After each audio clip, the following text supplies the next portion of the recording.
me, bitches. Showtime. Alright, Double Tap 529 back. I came in the house, man. Fucking mosquitoes out there were getting me, boy. Anyway, kill this TV. So like I said in the other videos, I'm trying to catch up on some video making, so I'm gonna try to do it tonight, I guess. Go in here and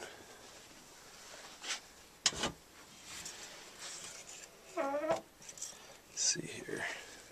Let me get this out of the way. That would be Mr. AR.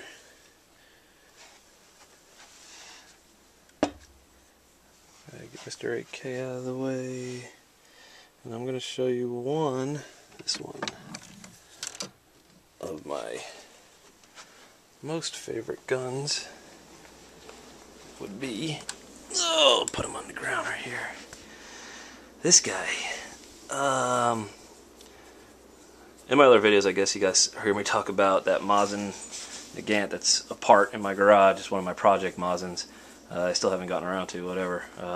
But this one here, the one in the garage is a Mosin 9130. 1891 is the year that Mosins were developed, and in 1930 is the year that they made some improvements on the firearm. They updated it. They went from the hexagon receiver to the round receivers and a couple other things that whatever we don't need to get into. Overall, it's pretty much the same gun. 9130s are extremely long. Actually, let me get my other 9130, the one that's still together and not in pieces. Let me get this out of here. You stay there. And let's get this guy. If I can get it out without shit falling. Alright.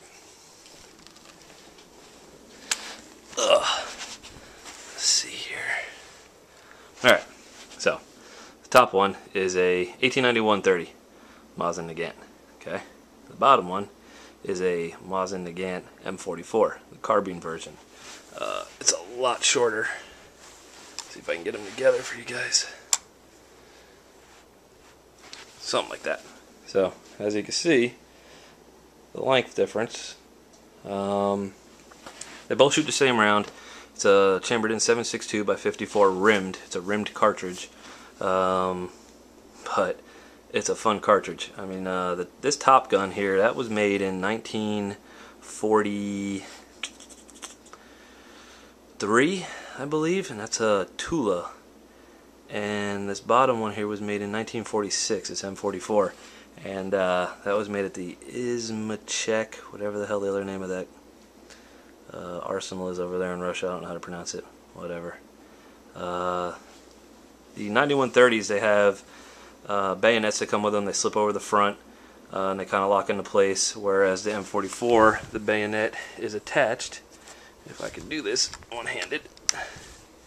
Hang on.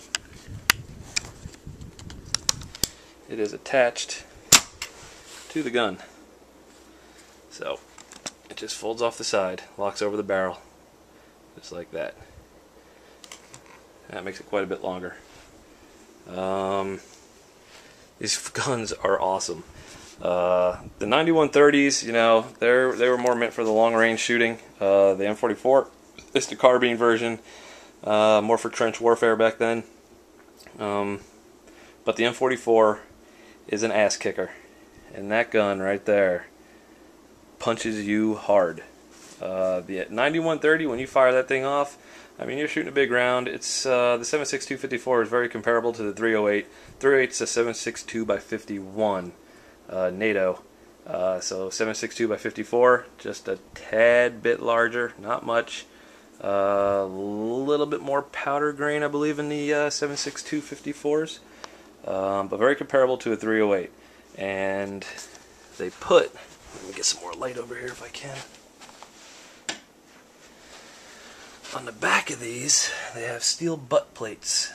And if you guys don't know why they have steel butt plates, It was for cracking the cranium of any enemy the Russians came across.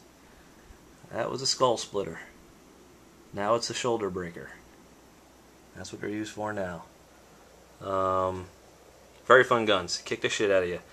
Something about that barrel length difference on this M44. When you fire this thing off, the range shuts down. I mean, people stop when they hear this thing. I call it the thumper because I fire one shot off and the whole range is walking down to see what the hell I just blasted off. I mean, Mosin Nagants are very popular.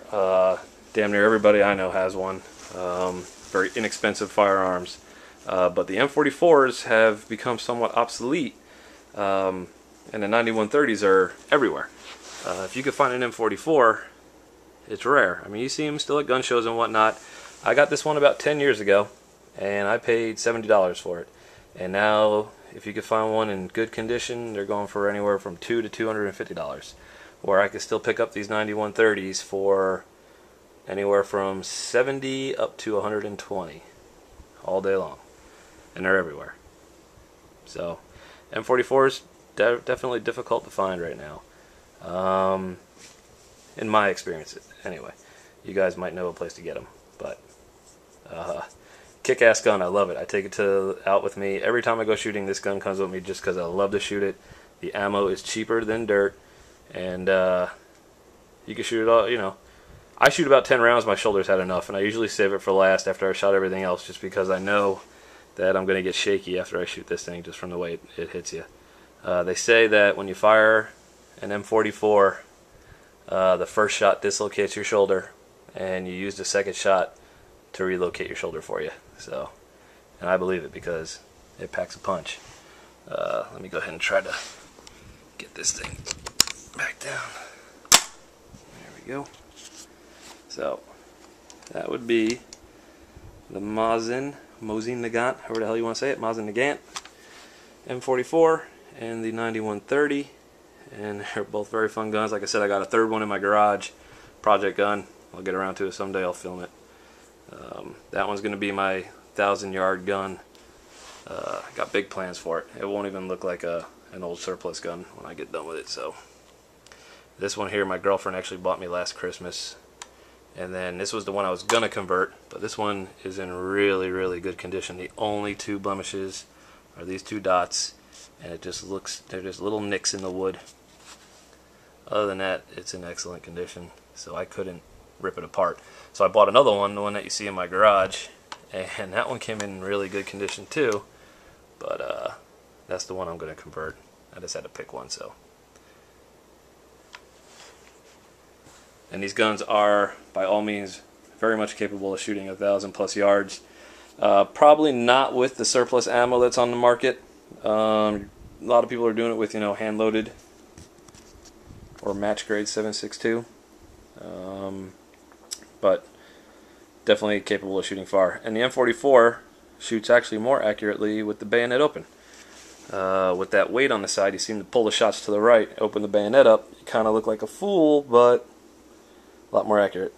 And it's an excellent hog hunting gun. If you guys hog hunt, it'll put them down. So that was just a quick overview of my Mosin Nagant,